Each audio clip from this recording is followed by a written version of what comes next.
Hello friends, welcome to Telugu audio stories. మీరు కనుక ఛానల్ని ఫస్ట్ టైం చూస్తున్నట్లయితే ఛానల్ సబ్స్క్రైబ్ చేయండి, లైక్ చేయండి. అలానే ఈ కథపై మీ విలువైన ఒపీనియన్ని కామెంట్ రూపంలో తెలియజేయండి. ఇక కథలోకి వెళ్దామా?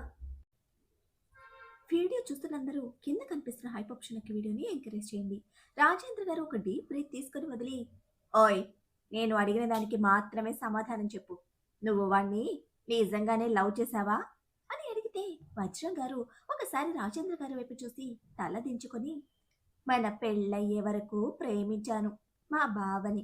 కానీ ఏ క్షణమైతే మీరు నా మెడలో తాళి కట్టారో ఆ క్షణం నుంచి నా మనసులో, నా జీవితంలో మీరు తప్ప వేరే వాళ్ళు ఎవ్వరూ లేరు అని చెప్తారు. రాజేంద్ర గారు చిరునవ్వుతో వజ్రం గారి చేతిని తన చేతిలోకి తీసుకొని, ఆ విషయం నాకు తెలుసులేవే. కాకపోతే నీ జీవితంలో, మనసులో నాకంటే ముందు ఒకరున్నారు కదా! ఆ విషయంలో నాకు ఎప్పుడూ ఆ రాజేష్ గాడి మీద ఈర్ష్య పోదు. నీలాంటి బంగారం మనసులో నాకంటే ముందు స్థానం సంపాదించగలిగాడు కదా! అందుకే వాడంటే జెలసీ నాకు. మీ విషయం తెలిసిన తర్వాత నుంచి నిన్ను అకారణంగా ఏదో నా పిచ్చి భయాలతో పుట్టింటికి దూరం చేశానన్న బాధ నన్ను ఇప్పటికీ వదలటం లేదు. నీకంటూ నీ పుట్టింటి వాళ్ళలో ఇప్పుడున్నది వాడు మాత్రమే కదా! అంతేకాదు, వాడు కూడా ఒక్కడే ఉన్నాడు. వాడి తమ్ముడు పిల్లలు వాడిని సరిగ్గా చూడడం లేదు. ఈ వయసులో వాడు ఒంటరిగా మిగిలిపోయాడు నా కారణంగా. అందుకే ఒక నిర్ణయం తీసుకున్నా నేను. ఇంట్లో పెళ్ళిళ్ళున్నాయి కదా! పెళ్ళికి వాడిని కూడా పిలుద్దాం. ఇప్పటి నుంచి వాడు వస్తూ వెళ్తూ ఉంటాడు. వాడికి ఇబ్బంది ఏమీ లేదు అంటే ఇక్కడే ముందు రోడ్లో మన ఇల్లుంది కదా! అక్కడుంటాడు. రేపొద్దున్నే ఫోన్ చేసి మొత్తం సర్దుకొని ఇక్కడికి వచ్చేయమని చెప్పు వాడికి. రాకపోతే కాళ్ళు చేతులు కట్టేసి తీసుకొస్తామని చెప్పు అని అంటారు. వజ్రం గారు పైకి లేచి ఎమోషనల్‌గా రాజేంద్ర గారిని హగ్ చేసుకొని, ఇన్ని రోజులు నా వల్ల ఇలా ఒంటరిగా మిగిలిపోయి ఈ వయసులో చాలా ఇబ్బందులు పడుతున్నాడని బాధపడ్డాను. ఇప్పుడింకా నాకా బాధ కూడా లేదు. మీరు నిజంగానే బంగారం అని రాజేంద్ర గారి నుదిటి మీద ముద్దు పెట్టి, నిజంగా ఈ విషయం గురించి మీతో మాట్లాడాలి అనుకున్నాను. కానీ మీరు బాధపడతారేమోనని మౌనంగా ఉండిపోయాను. మీ బాధ చూడలేక. నిజంగా ఇప్పుడు నా మనసులో ఉన్న కాస్త బాధ కూడా పోయింది అని అంటుంటే, ఈ విషయం ఖుషీకి తప్ప ఇంట్లో అందరికీ తెలుసు కాబట్టి మౌనంగా, సంతోషంగా వజ్రం రాజేంద్ర గారి వైపు చూస్తూ ఉంటారు. రాజేంద్ర గారు నవ్వుతూ, హోసేయ్, చుట్టూ కొంచెం చూసుకోవే, పిల్లలందరూ ఎక్కడే ఉన్నారు అని అంటారు. ఇంకా హగ్ చేసుకొని ఉండడంతో వజ్రం గారు సందుకొని సిగ్గుగా రాజేంద్ర గారి వైపు చూసి ఎవరి వైపు తల తిప్పి చూడలేక మౌనంగా ఉండిపోతారు. ఖుషి బుగ్గ మీద వేలు పెట్టుకుని ట్యాప్ చేసి ఆలోచిస్తూ కార్తీక్ వైపు చూసి, రావణ్, అమ్మమ్మ పెళ్లికి ముందు ఒకరిని లవ్ చేసిందా అని అడుగుతుంది. కార్తీక్ అవును అని తల ఊపి ఖుషి ముక్కు పట్టుకుని లాగితే ఖుషి ముక్కు రుద్దుకుంటూ చిరుకోపంగా కార్తీక్ వైపు చూస్తూ ఏదో అడగబోతూ ఉంటే, కార్తీక్‌కి ఖుషి ఏం అడగాలని అనుకుంటుందో తెలుసు కాబట్టి అది వినడం ఇష్టం లేని కార్తీక్ సీరియస్‌గా ఆదిత్య వైపు చూస్తూ, రేయ్, గేమ్ మళ్ళీ స్టార్ట్ చెయ్ అని అంటాడు. ఆదిత్య సరే అని మళ్ళీ మ్యూజిక్ స్టార్ట్ చేస్తే ఖుషి తను కార్తీక్‌ని వాళ్ళ పెళ్లికి ముందు, నేను అవినాష్‌ని లవ్ చేసినప్పుడు నువ్వు కూడా ఇలాగే ఫీల్ అయ్యావా అని అడగాలని అనుకున్నది గేమ్ స్టార్ట్ చేయడంతో అక్కడితో ఆ విషయం వదిలేస్తుంది. ఆదిత్య ఖుషి వైపు చూడడంతో డల్‌గా ఉన్న రితిక్‌ని గమనించి రితిక్ దగ్గర బాల్ మ్యూజిక్ ఆగాలి అని సైగ చేస్తుంది. ఆదిత్య ఖుషి చెప్పినట్టు రితిక్ దగ్గర మ్యూజిక్ స్టాప్ చేస్తే అప్పటి వరకు ఏదో ఆలోచనలో ఉన్న రితిక్ ఆలోచనలోంచి బయటకు వచ్చి అందరి వైపు చూస్తాడు.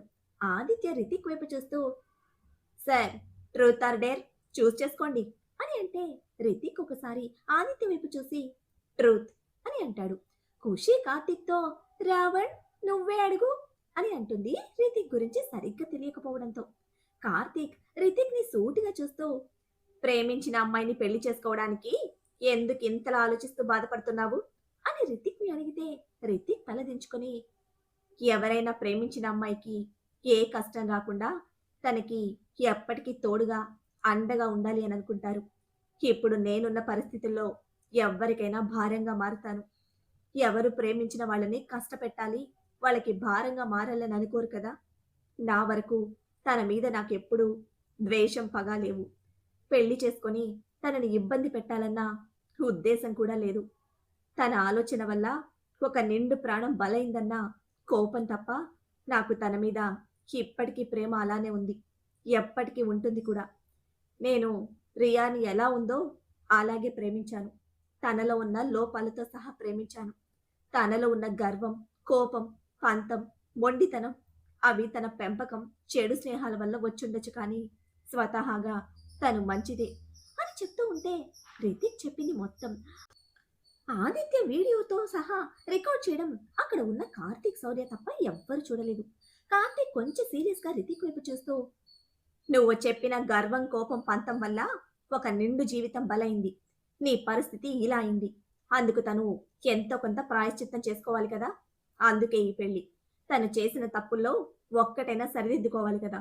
కాబట్టి ఇంకోసారి నువ్వు ఈ పెళ్లి గురించి బాధపడాల్సిన పని లేదు. నువ్వు ప్రేమించిన అమ్మాయితో నీ పెళ్లి జరగబోతుంది కాబట్టి సంతోషంగా ఉండు. ఇంకోసారి నువ్వు బాధగా కనిపిస్తే నిన్నేం చేయను. పనిష్మెంట్ తనకే పడుతుంది. నువ్విలా తన గురించి ఆలోచించి బాధగా ఉంటే ఆదిత్య బాధపడుతూ ఉంటాడు. నీ బాధ చూసి. ఆది బాధ చూసి నా ప్రాణం బాధపడుతుంది. నా ప్రాణం బాధపడటానికి కారణమైన ఎవ్వరిని నేను వదిలిపెట్టను. కాబట్టి తన బాధకి కారణాన్ని వేళ్లతో సహా తీసేస్తాను. అంటే నీ ప్రేమ ప్రాణాన్ని మాత్రం తీసేస్తాను అని నార్మల్‌గా చెప్పినా కూడా చాలా స్థిరంగా చెప్తాడు. కార్తీక్ ఖుషి విషయంలో అస్సలు కొంచెం కూడా జాలి, దయ చూపించడు అన్న విషయం అక్కడ ఉన్న ప్రతి ఒక్కరికి తెలుసు. ఒక్క ఖుషికి తప్ప. రితిక్ కొంచెం భయంగా, "వద్దు కార్తీక్, తనని ఏం చేయకు. ఏ విషయంలో నేను ఎప్పుడు బాధపడను. తనని మాత్రం ఏం చేయకు" అని బ్రతిమలాడుతూ ఉంటే కార్తీక్ రితిక్ వైపు సూటిగా చూస్తూ, "అది నీ మీదే ఆధారపడి ఉంటుంది" అని అనగానే రితిక్ కొంచెం కష్టంగా చిన్న స్మైల్ ఇస్తూ, "ఇంకోసారి డల్‌గా ఉండను" అని అంటాడు.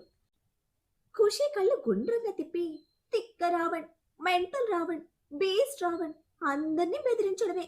కొంచెం కూడా నిదానంగా నాలా స్వీట్‌గా చెప్పడం అస్సలు రాదు" అని చిన్నగా గొణుగుతూ ఉంటే కార్తీక్ ఖుషి అన్న మాటలు వినడంతో ఒకసారి అందరి వైపు చూస్తాడు. అందరూ రితిక్ వైపు చూస్తూ ఉండడంతో ఖుషి నడుము గిల్లి సైలెంట్‌గా కూర్చుంటే కార్తీక్ నడుము గిల్లగానే ఖుషి గట్టిగా అరిచి నడుం మీద రుద్దుకుంటూ కింద చుట్టూ చూస్తుంది. అందరూ కంగారుగా ఖుషి వైపు చూస్తూ, "ఏమైంది?" అని అడుగుతారు కార్తీక్‌తో సహా. ఖుషి ఏడుపు మొహం పెట్టుకొని, "ఏదో కుట్టింది" అని చెప్తూ ఉంటే కార్తీక్ నవ్వాపుకుంటూ చుట్టూ చూస్తూ, "ఏదో చీమ కుట్టుంటుందిలే" అని అంటాడు. శౌర్య కార్తీక్ వైపు అనుమానంగా చూస్తూ, "అవునురా, ఏదో పెద్ద గండు చీమ కుట్టుంటుంది" అని అంటే ఖుషి శౌర్య మీద కోపంగా ఉండడంతో మొహం పక్కకు తిప్పేసి కార్తీక్ వైపు చూస్తుంది. కార్తీక్ ఖుషి నుదుటి మీద వేలితో పొడుస్తూ, "ఏం కాదులే, ఏదో చిన్న చీమ కుట్టుంటుంది అంతే" అని చెప్తే కార్తీక్ సీరియస్‌గా ఆదిత్య వైపు చూడడంతో ఆదిత్య మళ్ళీ గేమ్ స్టార్ట్ చేస్తాడు. ఈసారి మ్యూజిక్ వేదు దగ్గర ఆగితే ఖుషి వేదు వైపు చూస్తూ, "ట్రూత్ ఆర్ డేర్" అని అడుగుతుంది. వేదు ఒకసారి ఆకాష్ వైపు చూసి ఖుషి వైపు చూస్తూ, "డేర్" అని చెప్తే ఖుషి నవ్వుతూ, "నీకు టాస్క్ ఆకాష్ అన్నయ్య ఇస్తాడు" అని అంటుంది. ఆకాష్ నవ్వుతూ వేదు వైపు తిరిగి, "నాకు ఒక కిస్ ఇవ్వాలి" అని చెప్పడంతో వేదు గుర్రుగా చూస్తుంది ఆకాష్ వైపు. ఆకాష్ నవ్వుతూ, "డేర్ తీసుకున్నప్పుడు ఏ టాస్క్ ఇచ్చినా చేయాలి మేడం" అని అంటే వేదు సైడ్ స్మైల్‌తో, "సరే అయితే" అని ఆకాష్ చేతిని తన చేతిలోకి తీసుకొని అరచేతిలో ముద్దు పెట్టి బోనస్‌గా చేతి మీద గిల్లి, "మై టాస్క్ కంప్లీటెడ్" అని అంటుంది ఆకాష్ వైపు చూసి కన్ను కొట్టి. ఆకాష్ చేతి మీద రుద్దుకుంటూ, "ఓయ్! ఇది అన్యాయం, తొండి" అని అంటే వేదు నవ్వుతూ, "హలో మాస్టరు, తమరు ఒక కిస్సీ ఇవ్వాలని చెప్పారంతే. నేను కిస్సీ ఇచ్చాను. టాస్క్ కంప్లీట్ అయింది" అని అంటుంది. ఆకాష్ గుర్రుగా వేదు వైపు చూస్తూ మనసులో, "తర్వాత చెప్తాను నీ సంగతి" అని అనుకుంటాడు. అందరూ ఆకాష్ ఫేస్ చూసి నవ్వుకుంటూ సైలెంట్ అయిపోతే ఆదిత్య మ్యూజిక్ స్టార్ట్ చేయడంతో మళ్ళీ గేమ్ స్టార్ట్ అవుతుంది. ఈసారి బాల్ శౌర్య దగ్గర ఆగడంతో ఖుషి ఈవిల్ స్మైల్ ఇవ్వడానికి ట్రై చేసి అది కుదరక నార్మల్‌గా నవ్వుతూ, "ట్రూత్ ఆర్ డేర్ శౌర్య" అని అడుగుతుంది. కార్తీక్ నవ్వుకుంటూ ఖుషి వైపు చూస్తూ ఉంటాడు ఖుషి వేషాలకు. శౌర్య కొంచెం కళ్ళు చిన్నవి చేసి ఖుషి ఆదిత్య వైపు చూస్తే ఆదిత్య ఫేస్ ఎక్స్‌ప్రెషన్ చూసి కొంచెం డౌట్ కొడుతుంది. ఖుషి ఎక్సైట్మెంట్ కూడా డౌట్ గా ఉండడంతో ఆలోచనలో పడిన శౌర్య, డేర్ తీసుకుంటే బుక్ అయిపోతాం మనం. వీళ్ళేదో ప్లాన్ చేశారు. డౌట్ లేదు. ట్రూత్ తీసుకుంటే రక్షితని క్వశ్చన్ అడగమని చెప్తుంది కాబట్టి ప్రాబ్లం ఉండదు. మనం సేఫ్ అని అనుకుంటూ నవ్వుతూ ఖుషి వైపు చూస్తూ ట్రూత్ అని చెప్తాడు.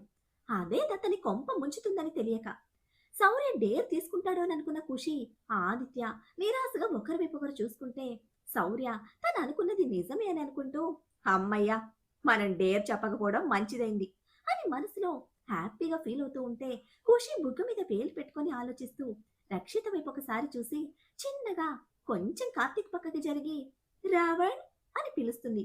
ముద్దుకి ముద్దొచ్చేంత ముద్దుగా. కార్తీక్ ఖుషి వైపు ఏంటి అన్నట్టు చూస్తే ఖుషి కార్తీక్ ని, రావణ్, నేను శౌర్యని రక్షి దగ్గర ఇరికించాలి అనుకున్నాను, కానీ శౌర్య ట్రూత్ తీసుకున్నాడు, ప్లీజ్ కొంచెం హెల్ప్ చేయవా అని అడుగుతుంది ఫేస్ సాడ్ గా పెట్టేసి. కార్తీక్ ఖుషిని అలా డల్ గా చూడలేక ఖుషి చెవిలో చిన్నగా ఒక విషయం చెప్తాడు.